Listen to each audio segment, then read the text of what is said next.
মাদক ছেড়ে দেন প্রিয় ভাই। আর আইন দিয়ে এইসব দেওয়ালে দেওয়ালে লেখে, হ্যাঁ, আর এই মাঝে মাঝে এইসব দু চারটা মাইকিং করে বুলিয়া উড়িয়ে যুব সমাজকে মাদক থেকে দূরে রাখা যাবে না।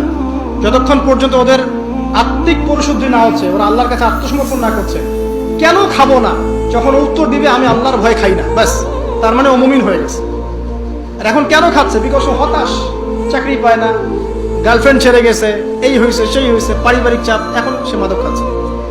আরেকটা বিষয় থাকতে হবে, শুধু নসিহত করেও সব হয় না, আইনের সুশাসন নিশ্চিত করতে হবে।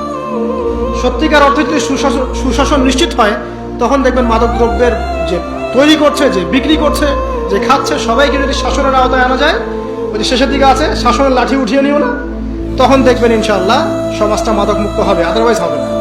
সবচেয়ে বড় অস্ত্র হচ্ছে আল্লাহর ভীতি। আল্লাহকে ভয় করে মাদক ছেড়ে দেন, ইনশাআল্লাহ তাআলা আল্লাহ পাক আপনাকে জান্নাতে মদ খাওয়াবে ইনশাআল্লাহ। হ্যাঁ, জান্নাতে শরাব আছে তো, এবং আমরা জান্নাতে শরাব খাবো ইনশাআল্লাহ।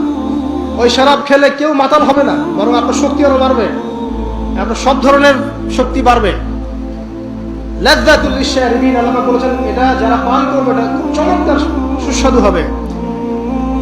জানজাবিল মানে আদার একটা ফ্লেভার থাকবে, তাহলে মধ্যে আল্লাহ পাক বলেছেন। পরে দেখেন জান্নাতে এগুলো থাকবে। দুনিয়াতে এগুলো ভোগ করে নিলে জান্নাতে তো কিছু পাবেন না।